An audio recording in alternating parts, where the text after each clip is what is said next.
Just ahead on CTV News, voters head to the polls to pick their new county executive. And they vote for the new face representing District 5. Plus, commercials, travel expenses, and mail flyers like these are just a portion of campaign costs. It's Election Day in the county, and tonight we're looking at the cost of run. I'm Sierra Jackson, and I'll have that story and more tonight on CTV News. Those stories and more on CTV News starting now.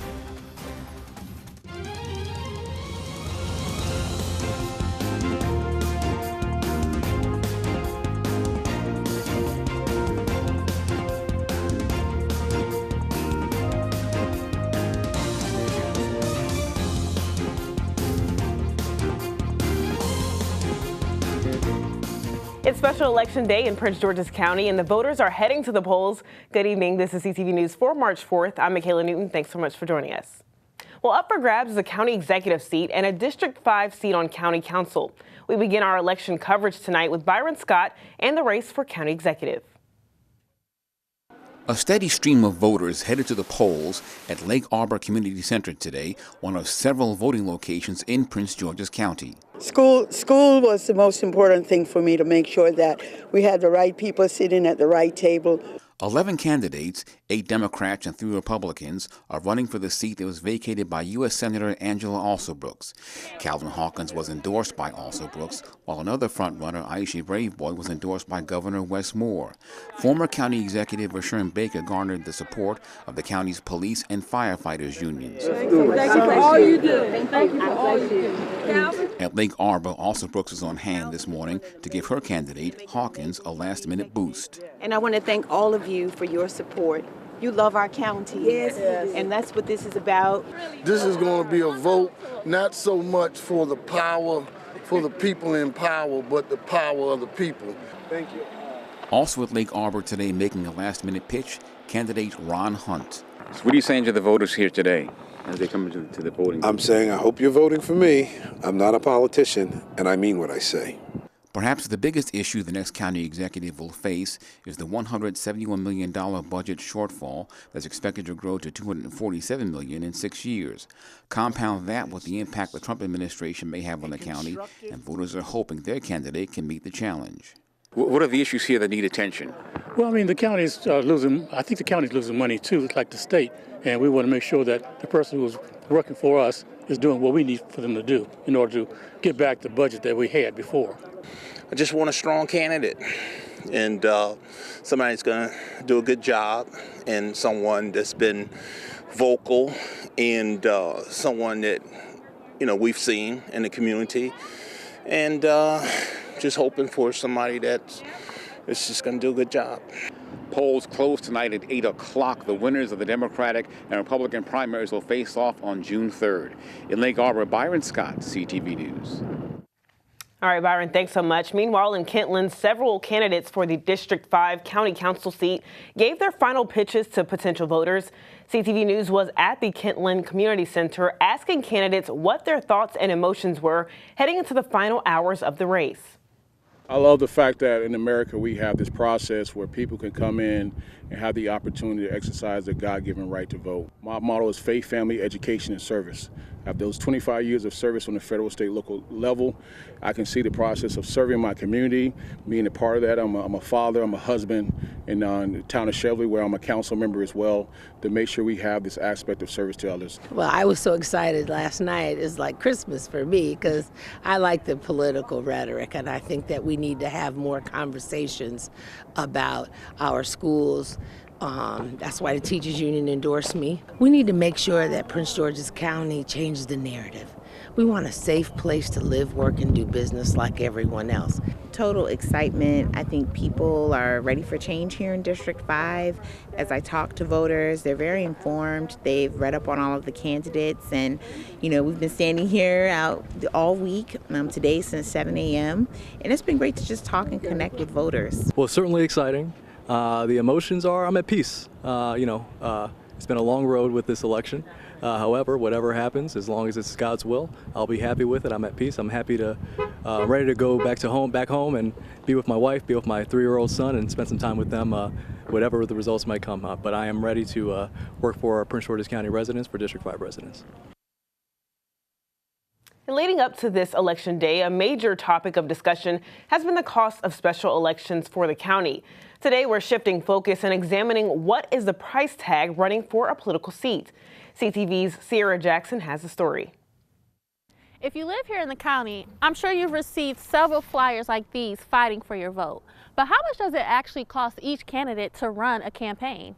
The short answer is it varies. In reality, local campaigns can cost anywhere from $1,000, while the same seat in a neighboring district could cost hundreds of thousands of dollars. With mailers, commercials, and travel, the cost to run a campaign can quickly add up. Locally, we've seen candidates like Rashawn Baker raise more than $180,000 during his run, and State's Attorney Aisha Braveboy reported in January having more than $530,000 in her campaign account. No matter how much you spend on a campaign, it doesn't guarantee a win.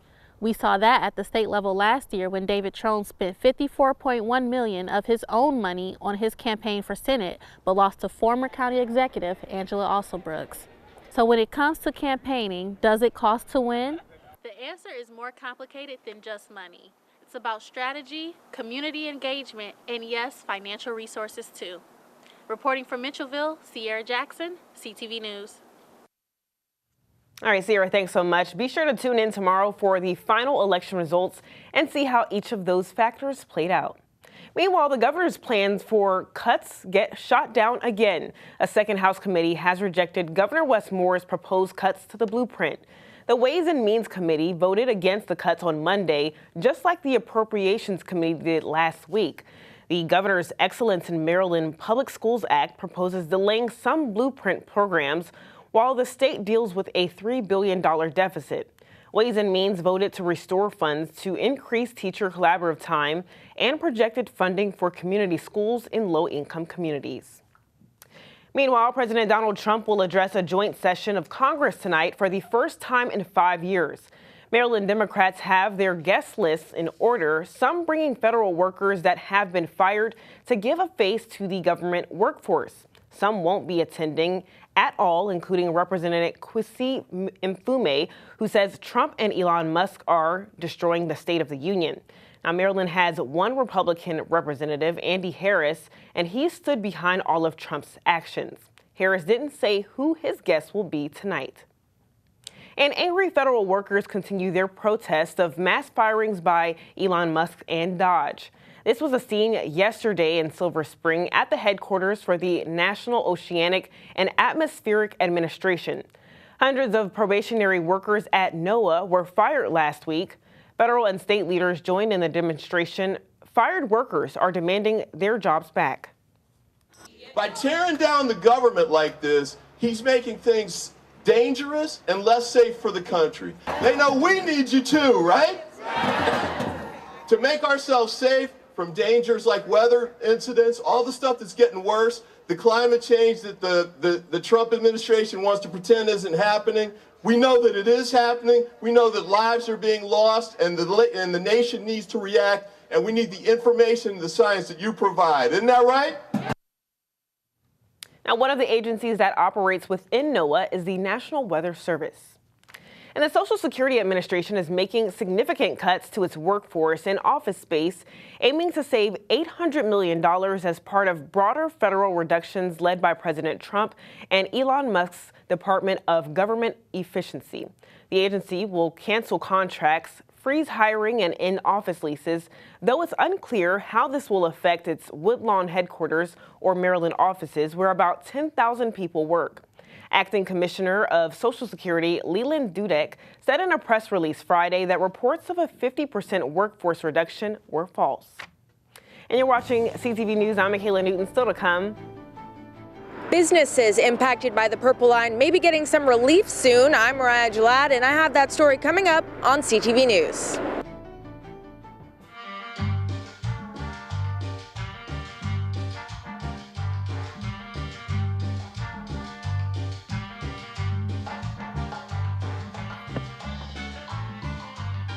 Okay, Dad, look at you. I look nice, don't I? I see you. Yeah. Adding your own flavor to fashion comes with age. Oh, man, that's the best one yet. Forgetting how to add doesn't.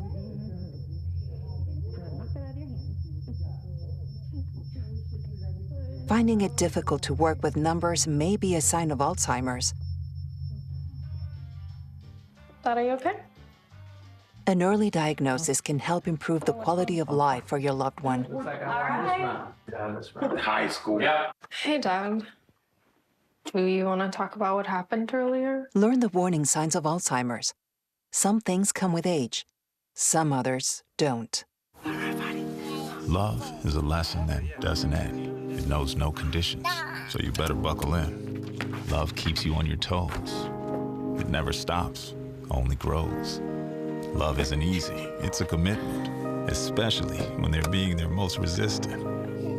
Love is finding the right seat so you can take a breath. But remember, love isn't lax, it always double checks. Check that your kids are in the right seat at NHTSA.gov/the right seat. Teachers are dynamic leaders, shaping a new generation.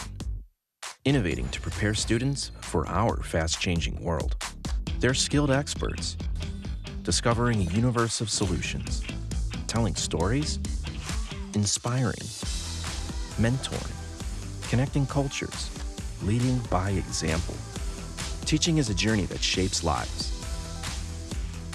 Are you ready to begin? Explore teaching at teach.org. Now to an update, we have new details into the deadly shooting at a Hyattsville McDonald's Saturday night. The security guard has been identified as Marijuana Shaka Francois and the victim identified as Ricardo Clemens Jr. The video on your screen was taken by a customer inside moments before Clemens was shot. Court documents reveal that Francois asked Clemens to leave, and when Clemens refused, he, quote, deployed pepper spray in his face. Clemens was a regular at the restaurant and, quote, was often asked to leave due to loitering. Well, Bowie residents were urged to shelter in place this morning after an incident between neighbors. Bowie police were called to the 13,000 block of Steeplechase Drive at 3 a.m., responding to a call of a resident threatening their neighbor with a knife. The individual then fled to the neighbor's home and refused to come out. The county's Office of the Sheriff's Behavioral Health Unit assisted in getting the individual out.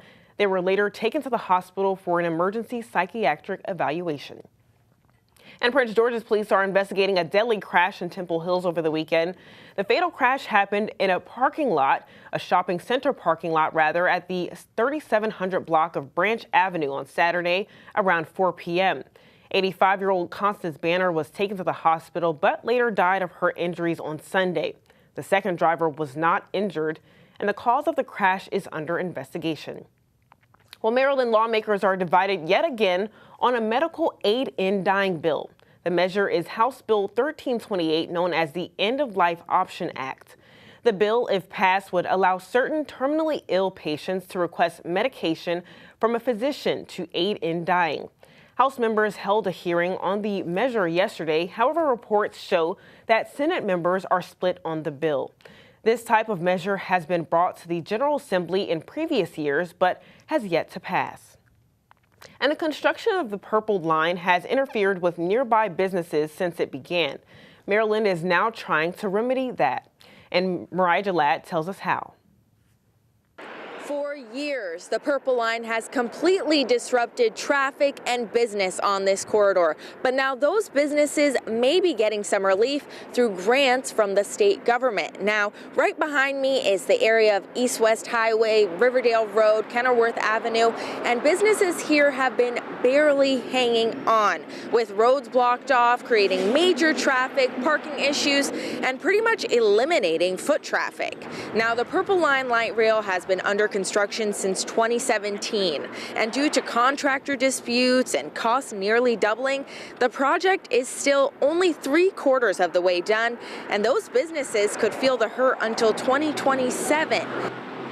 That's why the state is rolling out a grant program to give up to $50,000 to offset losses from the Purple Line. Now, that only applies to small businesses with 50 or fewer employees and sales of $2 million or less. Now, there's still a process for determining how closely your business has been affected, and there's 3 rounds of applications. And we're already hearing concerns from businesses that $50K won't be enough to cover what will be a decade of losses. From Riverdale, Mariah Gillette, CTV News. All right, Mariah, thanks so much for that report. Meanwhile, to learn more about the program and apply for a grant, visit purplelinemb.com. And still to come on CTV News, CTV's Bryce Parker is back with another Fit and Focus segment. Fit and Focus family, if you missed us, we're back in the studio with Darian, and we have another workout today. It's all about core. Don't go anywhere. We'll be right back. We are women first, but women with disabilities last. During a military exercise, we crashed and I broke my neck. When I was in the Air Force, an accident changed my life. I couldn't have imagined the injustices I would face. Every day, women like me go to the doctor for annual checkups for conditions like breast cancer. Early detection saved my life. But women with disabilities face a cruel reality: inaccessible medical facilities and equipment. In the 25 years since my injury, I have not seen a gynecologist. There's not one accessible OBGYN in my community. I found lumps in my breast. I went to a doctor's office I was told was accessible. But when I got there, I couldn't get through the front door. I don't know where I'd be today without access to testing. Our veterans deserve better. Help PVA fight for access at pva.org. If words were enough, I would help you bear your burden. I would watch each child of yours grow strong and true. Teach them to read and to write and to sing, so that their voices be forgotten nevermore. If words were enough, I would sate your hunger, and you would know you are my sister, my brother, my child. If words were enough. It's so hard to predict a sick kid who just keep getting sicker, but we needed to be together as a family. My family is my entire life. My family means the world to me. When we're together and we have support from Ronald McDonald House, we can be a little stronger. They provide food and a place to rest your head, and they will help you through every step. That's what gets you through every day when you don't know how else you're gonna make it. It makes you feel like you're not alone.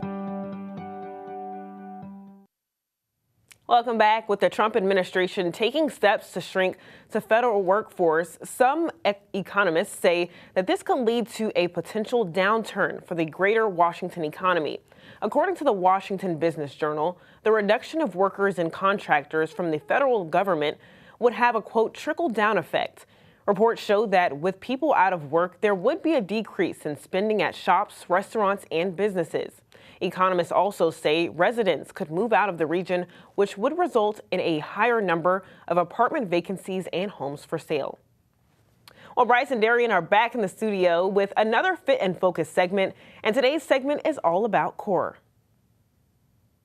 Welcome back, Fit and Focus family. We are here in the studio again with Darian from Vive Fit Studios. Darian, how you doing today? I'm doing good. How are you doing? Doing well, doing well. So I heard your favorite workout is up next, core. Yes, absolutely, yes. And I have an amazing workout for you, 4 exercises, 2 standing up and 2 on the floor. You ready? Yeah, let's get started. Let's get started. So you're going to have 1 dumbbell on your side, like this. Yep, good. Other hand on your hip if you want.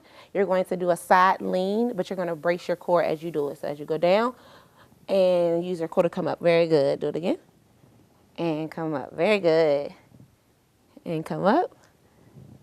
Now, as you go down, you should feel a tightness pull on your core if you're squeezing correctly. That's how you know if you're doing it right. Right. And I remember last time you talked about, you had 3 kind of sets of abs that you're working. So yes. This feels like my side.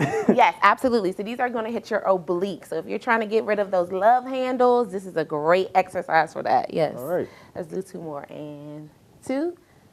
And 1. Good job. All right, so what do you have next for us? Yes. Okay, next is one of my favorite. You have called the seatbelt. Okay, right. So you're going to hold the dumbbell in your hand just like this. Yep. So you're going to pretend you're putting on the seatbelt, and you're going to twist your body against the seatbelt as you go. Go up the other side and twist. There you go. Up and so twist. So do you twist with your hips as well? Yes, you're twisting your entire core. Yep. Twist. Twist. There you go. You should feel that contraction there. Good. Nice and tight. Good. Good job. Let's do 2 more. And 2 and 1. Good job. Very cool. So I know we got the yoga mats out, so we're about to get back on the floor. Yep, there we go. So Darian, I feel like it's becoming a little bit of a tradition to finish our CTV core days on the ground. So what do you have for us? Yes, I think it is too. Yes, and I love it for us. Yeah, so we're going to be sitting on our bottoms on our butts. We're going to have our hands behind us. You're going to lift each one knee at a time. You're going to drop it down. Yes. And you can touch the ground with the other foot, right? Yes, you can. If you want to, you can keep it elevated if you want to add an extra challenge right there. Yes. I'm going to stay right here right now. Yes, and we're just going to march. But what you don't want to do is kind of lean back here. You want to keep it nice and tucked. Yep. Lift that torso towards it. Good job. And they have it nice and controlled. Don't go too fast. Yes. And 3. Slow and steady wins the race. Slow and steady wins the race. Yes, you got it. 2. Good job. Good job. And 1. All right, and to finish us off, what are we doing next? Yes, okay, so we're turning over on our nice comfy mats here. So we're gonna make sure our wrists are underneath our shoulders and our knees are underneath our hips. You're gonna lift off the floor with our feet tucked in. You're gonna walk up 1, 2, walk back 3, 4. Good. Yep. And as you're doing this, you're embracing that core. This is a full core movement. And you want to make sure you're keeping your back straight, right? Yes, absolutely. You don't want to hunch over. You want to kind of suck that tummy into your back so that you make sure you're engaging it. Yes, good job. You don't even have to step back too much. It's a little movement. It goes a long way. Good. Feeling this all over my abs, yes. as well Legs as my arm, legs to everything. Yes, good job. Keep going. All right, we're going to keep going, but you can find us on our YouTube page at PGCTV. You can find Darian at Vibe Fit Studios on Instagram and TikTok. Stay with CTV and Fit and Focus all 2025. Back to you at the desk. Good job. Definitely might try those at home. If you miss any of our fitness episodes, you can visit our YouTube channel at PGCTV online. All right, well, still to come on CTV News, Simon Buggs has our Tuesday sports page. Hey there, sports fans, stay right there because coming right up, 2 players from the Bowie State basketball teams get recognized for their awesome play, as well as a preview from some exciting boys basketball playoff games taking place tonight. Be right back.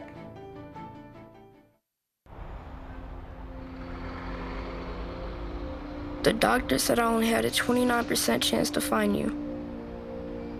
But I knew you were out there.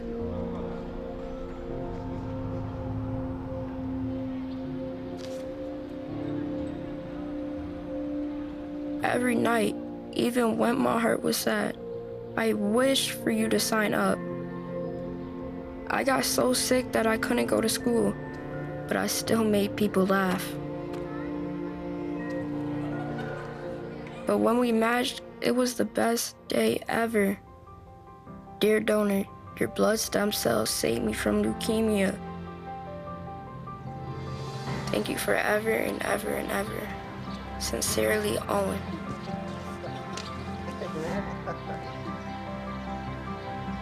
Experience the true joy of saving a life at nmdp.org. Out! Out! Everybody out! Come on!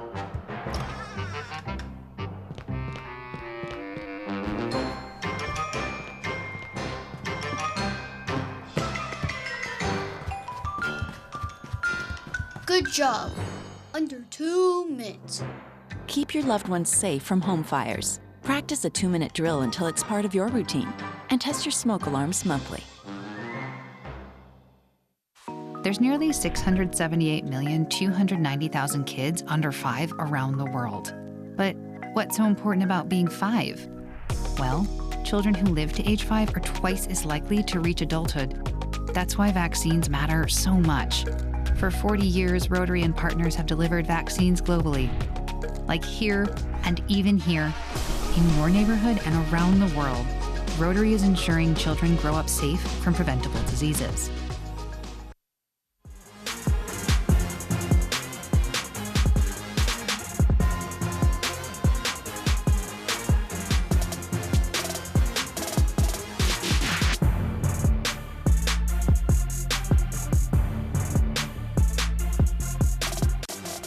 Okay, everybody, go ahead and get excited because it's finally time for your Tuesday sports page. Beginning with the world of college hoops, the Bowie State men and women's basketball squads were both in action last week in the annual CIAA tournament.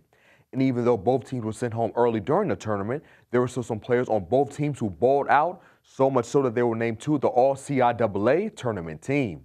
The first is senior guard Elijah Davis. In the team's first matchup in the tournament against Livingstone, the Severn native tallied 27 points, shooting 8 for 13 from the floor, while also adding 2 boards and 3 dimes. And in the team's loss against Virginia State, Davis scored 25, which was a game high, and added 2 rebounds, 3 assists, and 2 steals. His consistent production on the offensive end as well as leadership rightfully earned him a spot among the CIAA tournament's top performers. The second player who earned a spot on this all-CIAA tournament team is Lady Bulldogs guard Destiny Wiles. Wiles was cooking the competition, averaging 29 points per game with 5 rebounds and 2 steals across 3 CIAA tournament matchups, with a 37-point explosion in the opening round against Winston-Salem State. The Baltimore Natives' play was key to her squad being just 1 game away from the championship game. Congratulations to Davis and Wiles for this accomplishment. You definitely deserve it, and it was great seeing both you guys in action. Meantime, the Washington Capitals have locked up a key piece as they have re-signed goaltender Charlie Lindgren to a 3-year, $9 million contract extension. In 27 games with Washington this season, the 31-year-old has recorded a 2.7 goals against average and a near 90% save percentage, as well as 1 shutout game. And since joining the Caps ahead of the 2023 season, the Minnesota Native has posted 7 shutouts, which is tied for the 6th most in franchise history. And among goaltenders with fewer than 105 starts since the 2023 season, Lindgren ranks 7th in the NHL in wins. Moving on to world of high school sports, the state basketball playoffs continue tonight, and tons of teams will be taking the court. Duval will try to keep their season alive when they host Eleanor Roosevelt. Bowie will match up against Annapolis High School. Frederick Douglass will look to take their show on the road as they will travel to Indian Head to take on Henry E. Lackey. And finally, Largo will continue their state title defense against Fairmont Heights. And make sure to tune in tomorrow, guys, as I'll have some highlights for you. And wrapping up sports, the Terps baseball team took the diamond a little while ago. Head coach Matt Swope and company will try to get their 7th win of the season versus James Madison. The game began at 4 o'clock. And that wraps up today's sports page. Simon Bugs, CTV Sports. All right, Simon, thanks so much. Let's get a look at our 3-day weather forecast. Tonight, we have a 20% chance of showers. Tomorrow, grab your umbrella. On the way out, we have a 100% chance of rain, and it'll be 62 degrees. Thursday will be partly sunny and windy with a high of 50 degrees.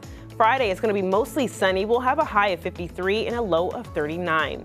And for our community calendar this Saturday, join the socially conscious poets of Collective Voices as they present women who lifted their voices and their people.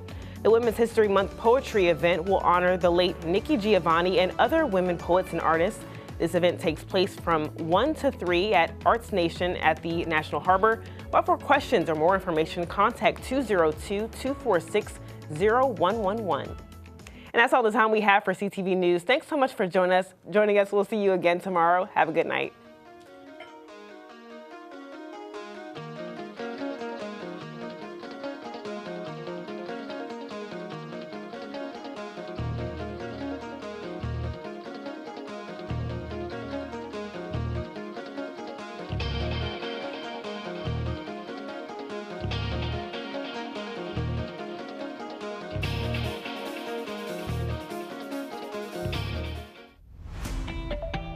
Prince George's Community Television, the home for everything Prince George's, is gearing up to start our media training and classes.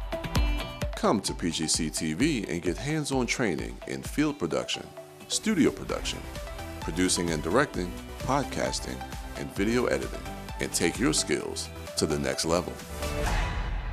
Register today. Classes begin March 5th. If love were a threshold, we could cross every ocean to understand whale song and coral, crab and plankton. If love were strawberries and wheat, we could shape it into a sweetheart dessert, passing our lips as if we had only tasted earth once. And if love were hanging from the branches of the pine and palm, acacia and fir, we could be indivisible from the tiger, the turtle, the bison and birds. If only our love were larger than wildfire and faster to take root. If only our love were more swift than the eye of the hurricane and strong enough to break storm surge. Here is the boldness of our love in one hand, our strength against what we might lose in the other. Can we love more? Yes. yes, yes.